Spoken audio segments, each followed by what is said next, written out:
Bonjour, je suis Nadia et je vous accueille dans Grand Défi et Tout Petit, le podcast pour les parents et par les parents. Grâce à leurs témoignages, vous trouverez du réconfort et de l'entraide dans votre parentalité. Mon but étant de vous emmener dans un monde où les parents peuvent raconter leurs difficultés sans jugement et avec bienveillance. Comme d'habitude, je vous lis un de vos commentaires avant d'enchaîner sur l'épisode. Et aujourd'hui, je lis celui de Zouret qui m'écrit « Nadia a une écoute bienveillante, une voix extrêmement agréable à écouter, les sujets sont évoqués avec douceur et sont enrichissants. » Merci beaucoup Zouret pour ces compliments qui me touchent énormément. Chez un fœtus, la trachée et l'œsophage ne forment qu'un au début de sa vie et se divisent aux alentours de la 4e semaine de grossesse. Mais dans certains cas, cette division peut mal se passer et il en résulte alors une atrésie de l'œsophage. C'est une malformation congénitale peu connue dont la petite Jeanne souffre.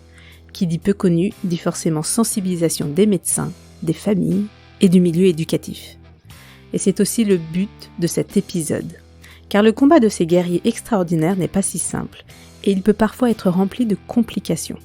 Solène revient sur la première année de sa fille Jeanne, qui fut vraiment une terrible expérience. Mais malgré tout, elle en parle avec beaucoup de sagesse et de courage. Alors comment on vit ces premiers instants de mère tout en ayant son bébé maintenu en vie par de multiples sondes? Comment arrive-t-on à rester fort pour vivre le quotidien malgré tout? Comment on fait pour avancer et avoir confiance quand l'équipe médicale n'est elle-même pas sûre de ses diagnostics? Voici l'histoire émouvante de Solène et sa fille Jeanne. Alors moi c'est Solène, je suis avec mon conjoint depuis bientôt 6 ans. On a eu Agathe au tout début de notre relation, au bout d'1 an Agathe est née. Et puis voilà, on avait comme projet de se marier et au final on s'est dit pourquoi pas avoir nos 2 enfants pour notre mariage. Donc on a mis en route petite Jeanne et petite Jeanne est arrivée. Une grossesse assez compliquée, vu la suspicion de malformation qu'il y avait, voilà. Alors ma grossesse, je l'ai appris au tout début. En fait, c'était un choix, hein, donc j'avais arrêté la pilule, je suis tombée enceinte au premier cycle, donc très rapidement. Tout s'est bien passé, j'ai dû arrêter le travail assez rapidement vers les 3 mois de grossesse parce que les contractions arrivaient déjà, mais ça c'était déjà quelque chose de connu chez moi. On sait que je suis très mince et j'ai un utérus très contractile. Donc moi qui est hyper active, premier pas coup dur, mais me retrouver à la maison, puis voilà, donc j'ai été en arrêt, on a décidé quand même de partir en camping-car et c'est là que je me suis dit c'est quand même des contractions quand même qui sont plus fortes qu'Agathe et plus tôt qu'Agathe. Et puis les premières échos se sont bien passées, pas de problème, écho du premier trimestre aucun souci, écho morpho aucun souci.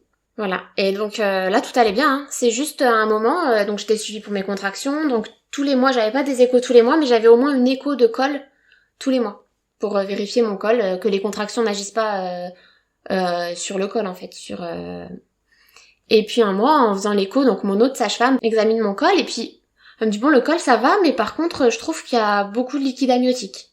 Vous allez voir avec votre autre sage-femme, pour faire une écho un peu plus poussée, savoir s'il y a un gros bébé ou pas gros bébé quoi. On parlait juste de diabète, peut-être un diabète, puisque le diabète donne un hydramnios des fois.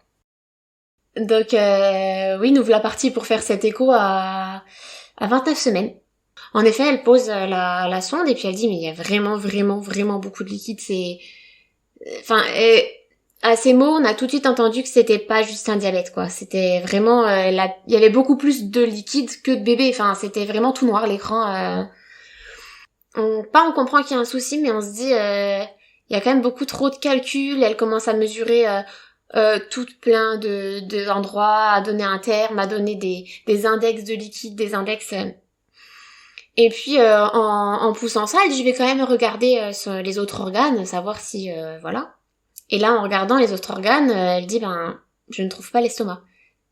Et puis à la fin de l'écho, elle a quand même refait tous ses calculs et elle a dit je vais pas prendre de risque, je vais vous envoyer tout de suite en diagnostic anténatal. Donc un mot qu'on n'aime pas du tout, hein. Donc on se retrouve dans un service qui est purement pour déceler les problèmes de grossesse in utero quoi. Ça m'a fait peur dans le sens où elle a tout de suite dit c'est moi qui vais appeler Reims, c'est moi qui vais prendre les rendez-vous moi pour que ça aille le plus vite possible, pour qu'on prenne ça au plus vite possible. Et voilà, enfin je me suis dit c'est quand même bizarre, enfin s'il y a pas juste on n'a pas vu son estomac et on va attendre quoi, enfin. Et puis elle me dit le risque, donc elle finit quand même le rendez-vous comme ça en me disant le risque quand il y a un hydramnios et un petit estomac ou pas d'estomac du tout, c'est une atrésie de l'œsophage. La suspicion sur cette atrésie de l'œsophage est assez forte, et Solène passe le reste de sa grossesse à se renseigner sur cette malformation, tout en sachant pertinemment qu'il ne faut pas faire cela. Mais elle est dans l'état d'esprit de se préparer mentalement à vivre cela, quitte à avoir la bonne surprise à la naissance de sa fille, qu'elle n'est pas atteinte de cette malformation. Car en effet, le diagnostic ne peut être posé qu'à la naissance, via le passage d'une sonde. Arrive enfin le jour de l'accouchement qui se passe sans complications, mis à part un détail assez mémorable. Et avec un hydramio, je n'ai pas perdu les os pour Jeanne. Elle a dû me percer la poche. Mais ouais, donc j'ai inondé la salle d'examen. J'ai inondé la sage-femme en même temps. C'est mémorable. Mais ça, c'est un bon moment quand même. C'était assez drôle dans l'histoire. Mais à partir de ce moment-là, c'était moins drôle parce qu'on s'est dit, c'est pas normal. C'est vraiment pas normal. Voilà. Et mon conjoint avait encore espoir et moi plus ça avançait et puis je me disais mais j'ai raison, c'est sûr, elle a quelque chose. Enfin, je ne peux pas avoir autant de liquide dans le ventre si réellement elle avait rien quoi. Enfin, voilà. Donc elle a percé la poche. Donc ils ont dû appuyer sur Jeanne pour qu'elle touche mon col pour avant de percer la poche, bien sûr, pour pas que justement il y ait cette intrusion de membre avant elle. Et puis ensuite, ça a été relativement vite. Elle a dû me percer la poche vers 6h et elle arrivait vers 7h50. Donc elle était toute bleue, enfin c'est voilà.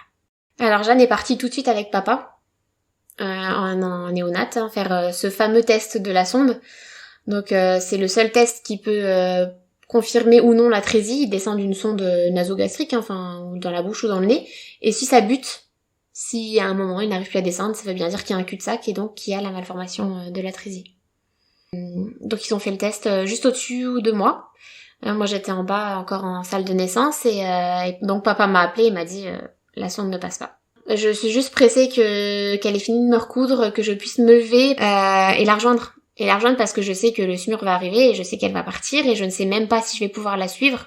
Mais étrangement, à cet instant précis, c'est ce qu'on se dit souvent avec papa, on est vide.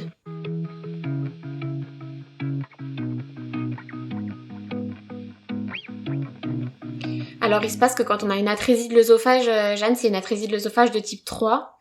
On a l'œsophage qui est arrêté en cul-de-sac. Donc l'œsophage qui est relié à la bouche est arrêté en cul-de-sac dans la gorge. Et au lieu d'avoir cet œsophage, c'est la trachée, il y a une fistule qui se crée pour rejoindre l'estomac. Et donc du coup, elle est toute bleue puisque quand elle respire, il y a une fistule qui va vers l'air n'est pas, il y a une atteinte pulmonaire quoi. D'où la raison qu'on voyait l'estomac, mais pas trop, parce que du coup, quand elle respirait le liquide amniotique, il y en avait un peu qui allait dans l'estomac, mais pas comme si elle le buvait, quoi. Voilà, donc l'atrésie de Jeanne concerne et l'œsophage et la trachée. L'atrésie qui concerne juste, c'est un grand mot, à chaque fois je suis obligée de le dire parce que c'est pas des justes, c'est rien, juste l'œsophage pour l'atrésie de type 1. Il y a 5 types en tout cas, en tout d'atrésie. Je vous présenterai les 5 types en images sur Insta et via la newsletter. Cela vous aidera à y voir plus clair sur la malformation de la petite Jeanne. Mais pourquoi cette malformation ? Quels peuvent être les facteurs de risque ? En fait, avant la 4e semaine de grossesse, l'œsophage et la trachée ne font qu'un. Et ensuite, ça se divise. Voilà. Donc pour faire l'œsophage et la trachée. Et donc cette division c'est mal faite. Alors il y a des études qui sont encore en cours parce que donc pas pour notre cas mais pour le cas de cette malformation. On sait pas si c'est environnemental. Donc ça pourrait être je sais qu'il y a des débats sur le glyphosate qui est mis dans les champs. Et nous ça colle exactement avec cette période-là puisque c'était en juin. Et on faisait du vélo en plein dans la campagne, enfin voilà. On peut pas le certifier, ça, mais en tout cas, ça reste une possibilité de cette malformation, et sinon, non. On ne sait pas, c'est encore des études qui sont en cours. Alors vous l'aurez compris, il n'y a pas d'études prouvant les liens entre pesticides et atrésie de l'œsophage. Cependant, une maman, celle de Théo, en a fait son combat et elle a assigné en justice un fabricant de pesticides persuadé que c'est lors de son utilisation dans son propre jardin au début de sa grossesse qui est la cause de l'atrésie de son fils. Affaire à suivre. Et donc j'ai pu monter la voir à 9h30 et c'est à ce moment-là en fait, à ce moment-là où on voit toute l'équipe du SMUR débarquer avec un brancard horrible, un brancard avec il y a pas de mots en fait, on a juste pas envie déjà de voir son enfant partir et encore moins dans une espèce de boîte avec tous des appareils autour et la voir partir avec 4 médecins, voir l'ambulance partir, enfin c'est plus là où on se dit pourquoi nous et qu'est-ce qu'on va faire. Et donc j'ai pu la suivre, je suis partie en VSL de Verdun à 16h. Voilà. Et donc je l'ai rejoint. Et en arrivant à Reims, elle était au bloc opératoire. Elle venait juste de rentrer à 17h au bloc opératoire pour faire ce raccordement d'œsophage. Moi je suis partie toute seule à Reims en VSL. Et papa, il est rentré pour gérer Agathe, pour gérer la famille aussi, il fallait tout ça, il faut expliquer tout ça à la famille proche. Donc eux, ils étaient tous ensemble ici, et puis moi, je suis arrivée à Reims toute seule. En maternité, où on entend tous les bébés pleurer, alors que nous, le nôtre est au bloc opératoire, et on attend des réponses, des informations, des nouvelles, enfin... Voilà. Et donc je suis arrivée à Reims à 17h, et j'ai eu des nouvelles qu'à presque 22h de Jeanne qui sortait du bloc. Et puis je l'ai rejoint en réanimation, mais elle était endormie bien sûr, dans le coma, et puis intubée. Et à ce moment-là, j'ai vu un médecin qui m'a dit cette phrase qui reviendra après, puisque dans son histoire il y a eu des suites respiratoires, et il m'a dit on a eu beaucoup de mal à l'intuber. Mais pour moi il me disait ça comme ça, un compte rendu d'opération, genre ça s'est bien passé, mais il y a eu ça quoi. Alors ils ont réussi, oui, il n'y a pas eu trop de tension, il n'y avait pas trop d'espace entre les deux morceaux, donc ils ont bien pu raccorder tout de suite. Ils ont fermé cette fistule qu'il y avait au niveau de la trachée. Et puis il y a un drain qui est posé, un drain thoracique pour les suites opératoires, être sûr qu'il n'y ait pas trop de sang, pas d'épanchement. Enfin voilà. Ça s'est bien passé. Donc dans les suites normales, elle passait 5 jours à peu près endormie. Et puis on la réveillait et puis elle devait commencer à boire et commencer à prendre le retour du chemin de la maison. Mais ça ne s'est pas passé comme ça.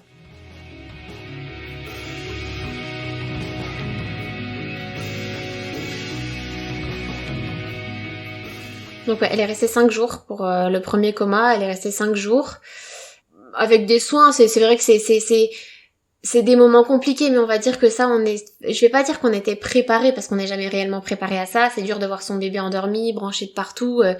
Je me souviens avoir craqué une fois, la plus grosse fois, parce que j'ai beaucoup craqué, mais la plus grosse fois, c'est quand on a dû la peser, et quand je me suis rendu compte du nombre de câbles qui la maintenaient en vie, quand il y a 4 infirmières qui sont venues pour la déplacer sur la balance. Et là, on voit tous les câbles, vraiment, parce que quand elle est sur la table, branchée, elle est sur la table, les fils y tombent, on les voit pas forcément, mais quand ils l'ont portée pour la peser, là je me suis dit ouais, j'ai dû sortir, de toute façon j'ai pas pu voir. On est là près d'elle, on lui caresse la main, on essaye de lui faire moi mon but c'est j'avais toute une boîte avec des langes, je voulais pas qu'elle ait des langes de l'hôpital, donc j'avais des langes avec des petits cœurs, son petit bonnet, des petites moufles, j'essayais vraiment de rendre la chose un peu moins médicale, mais c'était compliqué. Des fois je me dis j'ai même pas une seule photo d'elle, une seule partie ou de son corps où on ne voyait pas le médical quoi. C'est ça qui est compliqué, c'est on se dit c'est vrai que pour ma première j'ai fait un album de ses premiers jours et celui de Jeanne j'ai pas encore réussi à le faire. Mais il faut que je fasse, il faut que j'y arrive et elle en a besoin, il faudra qu'elle voit comment elle a été forte et comment elle est encore forte.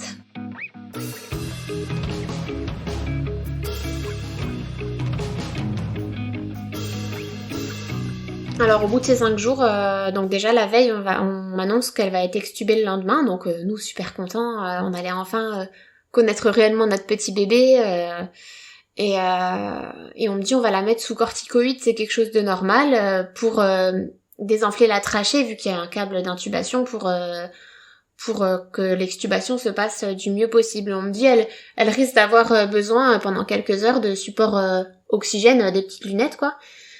Pour peut-être un peu reprendre ses esprits, etc. Donc c'est tout. Donc l'extubation a lieu le jour-là. On sort pour l'extubation puisqu'on peut pas rester là. Et puis on arrive et c'est vrai que donc elle était réveillée, hein, elle était là, elle ouvrait à moitié les yeux, bon comme un bébé de 5 jours en même temps. Hein, Et puis il y avait un bruit, un stridor ils appellent ça. C'est un bruit inspiratoire. Ça, en fait, ça fait un à chaque inspiration.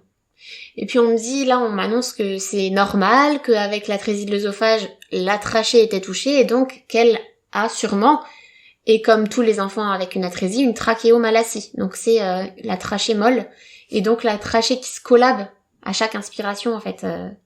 Nous elle est dure notre trachée. Il y a juste une membrane derrière ici qui bouge quand on respire, mais du coup Jeanne, eh ben c'est tout qui bouge vu que les os ne sont pas, les os de la trachée sont pas durs. Donc on me dit ça peut être normal, comme ça peut ne pas aller, mais on va voir les suites. On va la mettre sous corticoïdes, on va essayer de faire désenfler tout ça et de voir si ça va. Et puis ensuite ils l'ont passé sous CPAP, donc c'est un petit masque qui vient sur son nez et qui envoie déjà la fréquence respiratoire, qui l'aide à prendre ses inspirations. Ça fait un bon bruit. Et le médecin, qui est son neurologue maintenant, m'a dit on verra la nuit, on peut pas dire, ça se passait pas forcément bien quoi. Elle avait un taux, ils calculent les gaz du sang quand ils extubent quelqu'un ou quand il y a un problème respiratoire et les gaz du sang commençaient à être pas très très bons. On m'avait pas encore dit réintubation, mais enfin ça laissait sous-entendre que c'était pas non plus très très positif quoi. Et elle a été réintubée le lendemain matin parce qu'elle s'épuisait quoi, ça allait pas du tout. Donc elle a été réintubée. Et là on m'a dit c'était peut-être juste trop tôt par rapport à l'opération. On va attendre 1-2 jours pour voir. Puisqu'en fait Jeanne avait une petite trachée. Donc ça on l'a su par la suite lors d'un scanner pour comprendre pourquoi elle faisait des détresses respiratoires. On a vu qu'elle avait une trachée en 3 mm. Donc plus petit que la normale. Et il l'avait intubée avec un diamètre plus haut que ce 3 mm. Donc pour moi, cette laryngomalacie, ce stridor, c'est détresse respiratoire. En intuition de maman et en sachant qu'on a été là présent H24, pour moi, ces soucis respi viennent de ces intubations difficiles. J'en suis certaine. Suite aux détresses respiratoires de Jeanne, l'équipe médicale veut et doit comprendre pourquoi elle ne sait pas respirer seule. Ils font un scanner et cela montre un rétrécissement des conduits du nez. Il perce donc le nez pour y placer des canines. Cela l'aidera à respirer seule et efficacement. Mais Solène voit encore une fois une nouvelle opération sur son bébé et son cœur de maman est contre, forcément. Ce sont des soins éprouvants pour sa petite Jeanne. Elle a été donc opérée du nez. Elle a été intubée, je vais dire encore peut-être 3-4 jours après l'opération du nez. Ils l'ont extubée et c'est vrai qu'après cette extubation-là, elle a juste eu besoin du filet d'oxygène par les lunettes. Elle a plus été dans le coma, elle s'est suffi. Mais en tout cas, c'était toujours un peu compliqué, c'était pas une bonne saturation, c'était pas, il y avait toujours des petites dessates, il y avait toujours, donc on voyait bien que ça n'avait pas réglé totalement le problème. Oui, ça avait aidé, je pense, ça avait permis à ce qu'elle respire toute seule, avec une aide d'oxygène, mais elle respirait toute seule, elle était réveillée. Donc en fait, on était contents parce qu'elle était réveillée et elle respirait, elle nous regardait, etc. Mais d'un sens, on savait qu'on était encore parti pour 6 semaines. 6 semaines à 200 km de la maison. Enfin, c'est à 180 km. Alors moi, je suis restée assez longtemps là-bas. Et puis à un moment, j'ai fait, je pense, une grosse dépression. J'ai eu besoin de... Je faisais des crises d'angoisse, en fait. Je passais des nuits à plus savoir respirer. Donc j'ai été voir mon médecin qui m'a dit, là, il faut peut-être penser à vous aussi et rentrer un peu, voir votre grande. Il m'a mis sous antidépresseur. Hein. J'ai fini quand même sous antidépresseur. Et puis ça m'a fait du bien. Donc à partir de ce moment-là, on échangeait avec papa jusque le dernier mois où c'est vrai que c'est plus papa qui est resté parce que moi je pouvais plus. Et encore au jour d'aujourd'hui, dès que je remets un pied là-bas, et encore la dernière hospice de janvier, je dis toujours à tout le monde, je me sens nulle parce que j'arrive plus. Et tout le monde me rassure en me disant que c'est normal que j'y arrive plus par rapport à tout ce que j'ai vécu. Il me dit moi je gère à partir de maintenant, mais toi t'as déjà géré la grossesse, une hospice pendant ta grossesse. Enfin, il dit non, et puis pour lui, mais c'est un papa exceptionnel, donc mais pour lui c'est normal de gérer ça. Et puis je pense que les hommes, ils ont pas la même approche que nous. Et il est là pour jouer avec elle, il est là pour veiller sur elle, mais il a pas ce stress d'être à l'hôpital, d'avoir ce scope qui me hante encore aujourd'hui. Enfin, moi, même encore là, en janvier, j'étais face au scope. Joe, il arrêtait pas de me dire, mais arrête de le regarder, ce truc. Et je peux pas. Je ne peux pas. Je peux pas. Voilà, c'était vraiment pas facile. Et je pense que ma dépression était par rapport à Jeanne, mais aussi par rapport au manque de mon conjoint. Et on est quand même un couple assez fusionnel. Et c'est vrai qu'être toute seule à gérer ça, toute seule à l'hôpital ou toute seule à la maison, enfin, c'était trop dur. Et je pense que la dépression, c'était... En gros, mon médecin, il me dit, mais c'était sûr. C'était obligé. Et il dit, il y a le Covid. Il y a Jeanne qui va mal. Vous voyez pas votre conjoint. Vous voyez plus autant votre famille. Vous voyez pas votre grande. Agathe aussi, à un moment, elle a voulu arrêter de manger. Hein, clairement, c'est déjà une petite puce et elle voulait plus manger. Elle se mettait à table. Non, je ne mangerai pas. Ou je veux papa, et quand il y avait papa, c'est je veux maman, et c'était un mal-être pour elle. Autant elle l'a bien pris les 2 premiers mois, autant le dernier mois. Ça a été un enfer pour tous, en fait. Et c'est à ce moment-là où on a laissé Jeanne pour la première fois toute seule à l'hôpital. Parce qu'on s'est dit, c'est sûr que Jeanne, elle a besoin de nous, mais je pense qu'Agathe a aussi besoin de nous, et on l'a peut-être, je vais pas dire oublié parce qu'on a fait notre maximum, mais forcément, elle en a souffert, et on s'est dit, on va prendre 1 ou 2 week-ends dans le mois d'avril où on est rentrés tous les 2 à la maison, du vendredi au dimanche. C'était dur, mais on arrivait à partir les week-ends où on avait confiance aux équipes qui étaient là.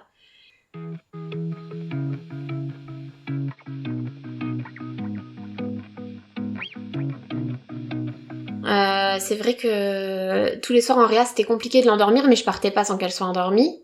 Des fois ça pouvait durer très longtemps, mais on avait quand même essayé au maximum de refaire la même ambiance que pour sa petite sœur. On avait acheté la même veilleuse, elle avait la même berceuse, elle avait tous les jours sa petite musique mise en route.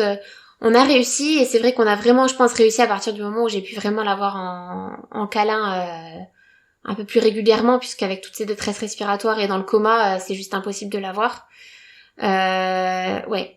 Après, je pense que le lien s'est réellement créé une fois qu'on a été en chirurgie, ou là où dans un service un peu moins médical, un peu plus cocooning, dans le sens où on est plus tout seul. J'avais ramené son transat, enfin c'était... Voilà, on avait essayé, j'avais fait partout sur son lit, enfin c'était un parc ambulant, j'avais mis des jouets partout... compenser le fait d'être à l'hôpital. Et Jeanne, il y avait des particularités où par exemple quand elle désaturait un petit peu, il fallait pas tout de suite agir sur la désaturation. Il fallait d'abord la prendre un petit peu en câlin, et puis ensuite quand elle remontait en saturation, là faire les soins qu'il y avait besoin. Mais ça, toutes les infirmières ne le faisaient pas, et c'est ce qui a conduit à d'autres détresses respi dans son hospice où elle a refini en réanimation pour des erreurs. Enfin, des erreurs, je peux même pas dire ça, mais c'est ça qui m'a amené à mettre des fiches, c'est parce que on connaissait Jeanne et on savait très bien comment il fallait faire. Mais voilà. Mais dans le milieu médical, il y a ces personnes médicales qui écoutent plus les parents que l'enfant, l'image qu'il a et l'écran qui est relié à lui. Et il y a ces médecins, ils ne regardent, et ces infirmières qui ne regardent que l'écran. L'écran dit qu'il y a un problème, il y a un problème. Alors que non. L'écran, Jeanne a des petites veines, donc Jeanne ne capte pas bien la saturation. Ça me paraît, pour moi qui suis pas dans le milieu médical, complètement normal, et on me l'a redit après, c'est sûr. Si elle a des petites veines, forcément ce capteur de saturation qui capte la lumière du sang ne peut pas bien capter. Enfin, on a vu Jeanne partir et Jeanne toute bleue. On sait très bien quand elle désature et quand elle ne désature pas. Enfin, mais ça c'est compliqué parce que quand on arrive dans un service nouveau, on sait pas forcément que les parents ils ont été là H24 et qu'ils connaissent leur enfant, même dans le mauvais côté, par cœur.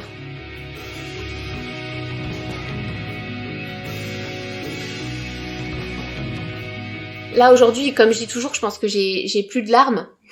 Bon là j'en ai eu au mois de janvier quand il y a eu une épreuve de plus, mais c'est vrai que je pense qu'Instagram m'a aussi bien aidé j'en parle beaucoup plus maintenant.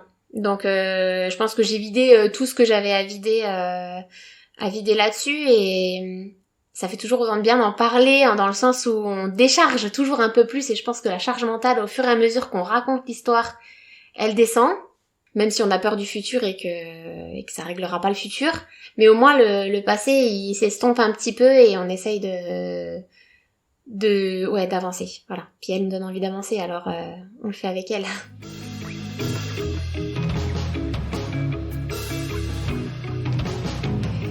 Alors ensuite, on lui change du coup ses canules, puisqu'elle nageait complètement, et on décide de lui changer. Elle était encore en réanimation là, mais plus en réanimation chez les tout petits, elle était en réanimation pédiatrique. Donc on décide de lui retirer ses canules pour en mettre des nouvelles. Ça s'est bien passé, elle a eu ses nouvelles canules. Bon, le jour-là, elle était un petit peu dans le gaz forcément avec un médicament comme ça. Et le lendemain, notre chère Jeanne décide de vomir sa sonde gastrique. Sauf qu'à partir de ce moment-là, Jeanne ne s'est plus jamais laissée reposer de sonde gastrique. Jeanne n'avait plus de cathé central, donc Jeanne n'était plus nourrie. Ce jour-là, ça a été de nouveau une grosse épreuve parce que les infirmières, pendant 3 heures, ils ont essayé de lui reposer une sonde gastrique. Impossible. Jeanne a un très très fort caractère, hein. En même temps, elle a de quoi, je pense. Et je crois que c'est un des moments où je me rappelle le plus, au final, dans cet hospice. J'ai clenché cette porte, je suis rentrée, j'ai vu 10 personnes qui me regardaient moi, et je les regardais, et je me dis mais pourquoi? Qu'est-ce qu'ils vont m'annoncer, quoi? J'ai même pas regardé Jeanne, et au moment où j'ai regardé Jeanne, j'ai plus vu de canule dans son nez. Je regarde la chirurgienne, je dis elle a plus de canule. Et elle m'a dit comme ça, Jeanne veut décider toute seule, et elle va boire. Donc il y a le sentiment de joie intense entre il y a presque ton bébé qui n'a plus rien, hein, elle a plus de canule, plus rien. En fait, elle a les scopes comme un bébé qui viendrait être hospitalisé pour une bronchiolite, hein, donc un bébé quoi, elle a plus rien, mais il faut qu'elle boive. Donc là, on est rentré dans du gavage pendant 3 semaines où ça a été affreux, où on devait couper les tétines de biberon pour qu'elle avale plus, enfin ça ressortait par le nez, elle désaturait, enfin c'était du gavage d'oie. Et un jour, alors ça va être une question horrible que j'ai posée, mais c'est vrai que donner un biberon, c'était une source de stress en fait. C'était arrivé le biberon, en plus, Jeanne, elle pleurait et il fallait agir sur le moment puisque elle devait boire toutes les 2 heures, donc c'est quelque chose de très fatigant pour un bébé de boire toutes les 2 heures. Donc un biberon durait 45 minutes, elle dormait à peine 1h30, elle devait reboire, donc des fois il fallait la réveiller, et puis quand elle décidait de manger enfin par elle-même, il fallait appeler, sonner, demander un biberon, le chauffer, ça prenait des fois 1/2 heure, du coup elle se rendormait, il fallait la réveiller, enfin c'était affreux. Donc voilà, mais moi j'en pouvais plus, clairement c'était, pour moi on allait juste s'enfoncer plus qu'autre chose, on allait la forcer à boire, et alors certes elle allait peut-être apprendre à boire, mais d'un côté elle allait être dégoûtée de la nourriture, parce que c'était pas un moment plaisant pour elle, ça se voyait clairement, c'était du gavage. Et un jour, une anesthésiste elle passe, et c'est vrai que j'en avais déjà parlé à mon conjoint, et je vais pas dire quelque chose de normal, mais quelque chose de courant. Normalement, chez les enfants avec alatrésie, quand ils n'arrivent pas à se nourrir, soit on laisse une sonde nasogastrique, mais ça, Jeanne a un problème. Mais je vais pas dire logiquement, mais dans certains cas, ils posent une gastrostomie. Donc, ce qu'elle a en ce moment, hein, le petit bouton au niveau du ventre. Ouais, en fait, ils rapprochent l'estomac de la paroi abdominale. Donc, ils accrochent l'estomac avec des points, hein, pour que le liquide n'aille pas autour des organes, bien sûr. Donc, l'estomac finit par être soudé à la paroi abdominale, et puis il place un bouton de gastrostomie qui donc amène tout de suite le lait dans le même principe qu'une sonde nasogastrique, juste qu'elle n'est pas dans le nez jusque l'estomac, quoi. Et donc je pose cette question-là à l'anesthésiste et je lui dis mais pourquoi vous lui posez pas une gastrostomie? Je dis là tout ce qu'on va réussir à faire c'est la dégoûter de manger. Je dis au moins, c'est sûr que c'est horrible de demander ça pour son enfant, mais au moins avec une gastrostomie on pourrait dire elle boit 10, mais elle boit 10 avec plaisir. Et peut-être qu'une semaine plus tard, elle boira 30, et si elle a envie de retomber à 10, mais elle prendra plaisir à manger. Et pour moi, ça aurait été plus agréable de se dire, elle a bu 10, mais avec plaisir, tant pis, on passe 30 sur la gastrostomie, mais si elle boit 10 avec plaisir, c'est sûr qu'elle va boire 30 dans 3 semaines, puisqu'elle va apprendre, c'était d'un logique pour moi, et de me dire, on troue les tétines pour la gaver, clairement, la réveiller, du coup, elle dormait pas, du coup, elle était fatiguée, voilà, c'est là que je dis c'est compliqué parce qu'il fallait rester, même pour eux je pense, hein, dans le côté médical, mais aussi dans le côté, Jeanne a quand même beaucoup de caractéristiques qui font que, y a rien qui est facile avec elle, quoi. Et cette anesthésiste-là m'a répondu clairement, elle supportera pas la pose d'une gastrostomie. À ce moment-là, j'ai pété un câble. J'ai commencé à sortir de mes gonds et à dire maintenant je vais plus être la maman gentille qui vient et qui va regarder son enfant, maintenant je veux qu'il y ait pas le bal des médecins qui passent tous les jours dans ma chambre à donner un avis le matin, un avis à midi, un avis le soir. Je veux une référente. Et la seule en qui j'avais vraiment confiance, c'était sa chirurgienne. Et donc j'ai demandé à ne voir qu'un seul médecin, à avoir qu'un seul médecin qui donne des avis pour Jeanne, et que ce soit elle. Et à partir de ce moment-là, ça a été beaucoup mieux. Elle est venue un jour voir un biberon de Jeanne, et le lendemain, l'opération de la gastrostomie était prévue. C'était pas possible. Elle l'a dit, même elle l'a dit, c'est pas possible, cet enfant, on la force à boire. Malheureusement, donc elle a été opérée de la gastrostomie et du Nissen, donc ils ont fait une opération anti-reflux en même temps. On n'était pas forcément au courant, ni d'accord, ni voilà, mais bon. On saura jamais comment elle avait été sans, donc on peut pas savoir si c'est bien ou pas, mais je pense que c'est ça qui lui donne ses soucis en ce moment de haut le cœur constant dès qu'elle est un peu assise ou un peu... ça doit... En fait, un Nissen, ils empêchent le contenu de l'estomac de remonter, donc ça veut dire que Jeanne ne pourra jamais vomir.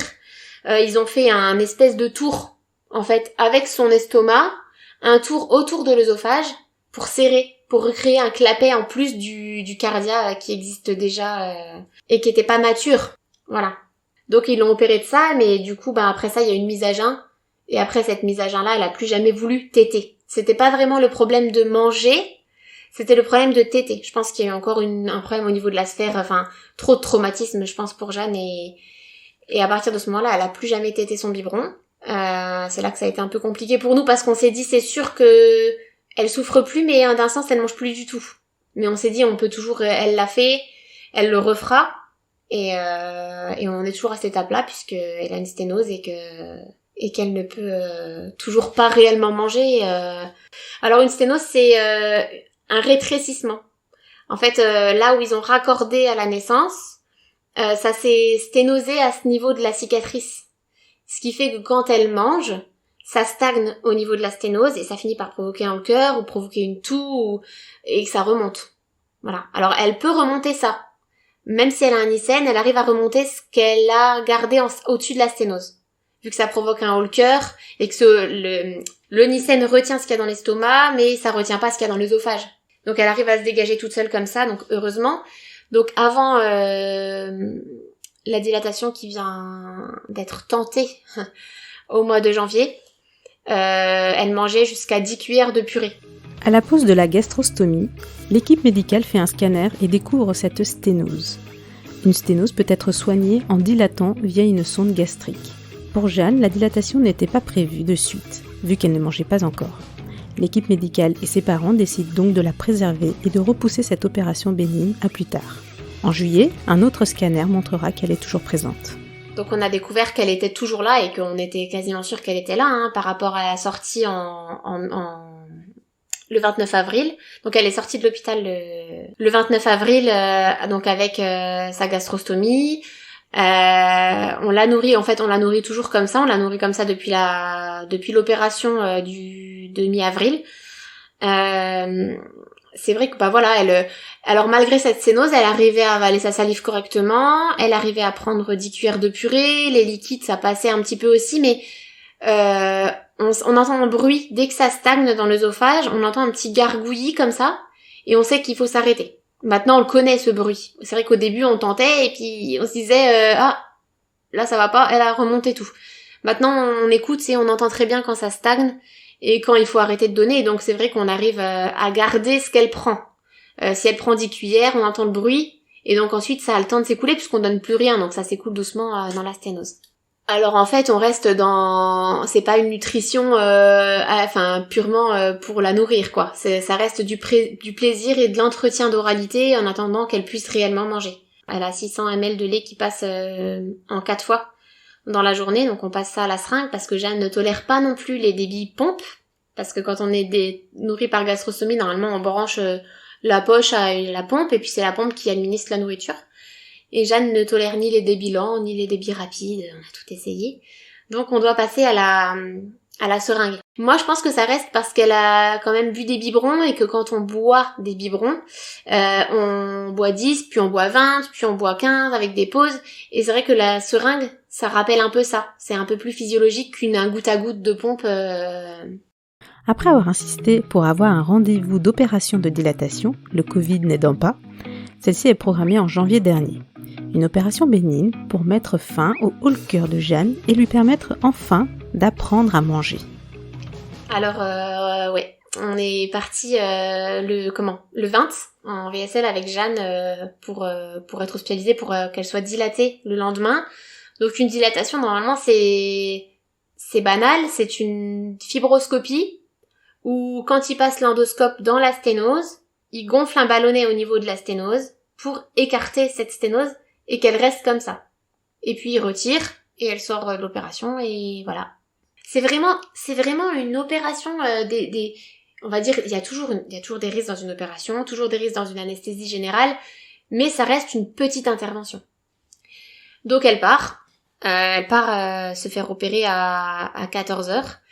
Elle a bien toléré la mise à jeun, elle a bien tout toléré, enfin franchement, elle est partie dans les bras de l'infirmière, elle avait le sourire, enfin je pouvais pas espérer une meilleure séparation, quoi. Elle est partie au bloc sereine. Enfin, j'ai pas eu de déchirement, le déchirement de se dire qu'elle va se faire opérer, la peur, mais c'est déjà un soulagement quand on la voit partir bien. Et puis c'est tout. On a été chargé la nutrition pendant ce temps-là. On s'est occupé. On a bu un café, puis on a fini par se mettre dans la chambre en attendant son retour.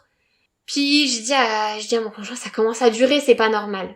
Et il me dit arrête de stresser, arrête un peu, c'est bon, c'est toujours toi qui stresses, ça se passe bien. Je lui dis je sens qu'il y a un truc. Je dis va demander à l'infirmière, moi je vais pas y aller parce que je vais insister, va lui demander si elle peut appeler le bloc pour savoir si ça se passe bien. Ça faisait déjà 1h30, enfin, elle aurait dû être en salle de réveil et on aurait pu avoir des nouvelles, quoi. Il va voir l'infirmière et il dit je vais appeler les médecins et je reviens. Cette infirmière, elle est jamais revenue. Au bout d'une demi-heure, c'est un médecin qui a toqué à la porte. Et j'ai compris tout de suite.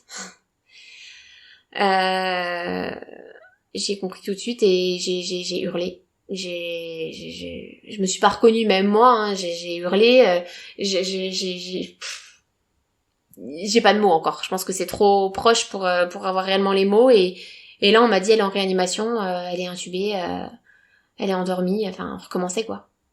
J'ai hurlé, je veux voir ce médecin, je veux le voir, qui m'explique qu'est-ce qui s'est passé, qu'est-ce qu'il y a eu. Et là on me dit il est plus là.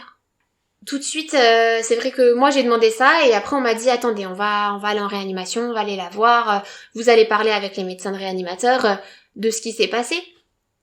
Et heureusement c'était 2 médecins en qui j'ai extrêmement confiance, son neurologue et une médecin réanimatrice. Et j'ai bien vu que eux-mêmes étaient perdus en fait. On sait pas, on va faire une radio, y a eu un clip de posé parce que l'œsophage a été perforé, mais moi j'ai commencé à perdre mes moyens en fait. Je rentre dans cette salle, je revois Jeanne intubée, je revois Jeanne endormie, je me dis le cauchemar il recommence. De toute façon j'ai cru tomber dans les pommes, mon chéri heureusement encore qu'il était là, mais même lui, je voyais que lui, d'habitude, qui est si fort, là, il était au bout, quoi. Enfin, on s'est dit, tout de suite, il m'a dit, on n'y arrivera plus. On peut plus refaire tout ce qu'on a fait. On peut plus, comment on fait? On repère Agathe, on repère tout. Enfin, tout s'est de nouveau effondré, alors qu'à la base, c'était l'opération qui devait lui permettre de manger. Et puis, en plus, la complication de dilatation, c'est à la limite une fuite. On dilate au niveau de la sténose, mais il y a peut-être une petite fuite dans la sténose, mais on met sous antibio, et puis ça va. Mais là, c'est pas ça. Ils ont perforé l'œsophage. Solène est très en colère, car le chirurgien est en plus parti sans s'expliquer, et elle retrouve sa fille en réanimation sans aucune explication. Jeanne subit énormément d'opérations, et Solène s'en remet à partir de ce moment à la seule personne en qui elle a confiance, la chirurgienne de Jeanne. Et oui, j'ai en confiance en elle, donc elle-même, elle m'a dit peut-être qu'il y a un coude dans l'œsophage, peut-être, on va voir au prochain TOGD, mais en tout cas, tant qu'on n'a pas repassé cet examen-là, on pourra pas réellement comprendre ce qui s'est passé et ce qui va se passer, et voilà. J'ai pas tellement l'impression que ce soit de l'acharnement, j'ai l'impression qu'il y a trop de personnes, trop d'avis.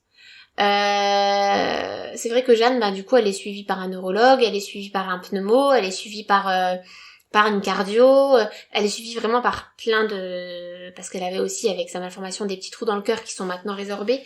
Je pense que Jeanne est quand même un cas complexe. Je vais pas dire le contraire. Je pense qu'elle a un cas complexe. Mais en effet, je trouve pas ça normal. À un moment, ils ont parlé de Necker. Parce que donc ça c'était avant l'opération du nez. On a eu le pneumologue qui est passé et qui nous a dit là au scanner ça a l'air d'être grave, on parle d'hypoplasie trachéale, mais c'est trop grave donc je vous en parle pas aujourd'hui, on verra demain. Et il part. Et là, on s'était composé et on s'est dit on va aller voir sur internet. Enfin, je pense que c'est tout ce que les parents feraient. Et là, on a vu reconstitution de l'arbre bronchique.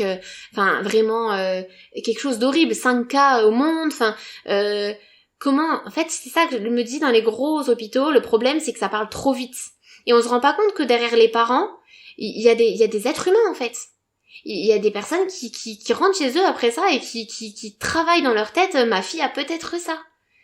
C'est trop lâcher des informations qui sont même pas fondées comme ça, comme si je disais on va boire un café, bah non, eux ils lancent une malformation qui n'existe même pas comme ça et au revoir quoi, alors qu'elle n'avait pas ça. Enfin, alors c'est pour ça que comme je te disais tout à l'heure, à un moment on n'a plus voulu voir personne. On s'est dit c'est une seule personne et cette personne-là on avait confiance en elle et à partir de ce moment-là ça a été super bien. Et c'est pour ça, on lui fait confiance et on va aller la voir le 10 mars, on va essayer de trouver des solutions ensemble. Je vais surtout essayer de comprendre. Lors de notre enregistrement, Solène ne savait pas ce qui s'était passé. En mars dernier, et pour tenter de comprendre, elle a un nouveau rendez-vous avec l'équipe médicale pour effectuer un TOGD, transit œsogastro-duodénal. J'ai donc demandé à Solène de faire un complément vocal pour cet épisode. Il se passe qu'en fait, du coup, elle avait eu son TOGD, donc l'examen pour voir son œsophage l'année dernière, pendant l'été. Et la dilatation a seulement été faite en janvier.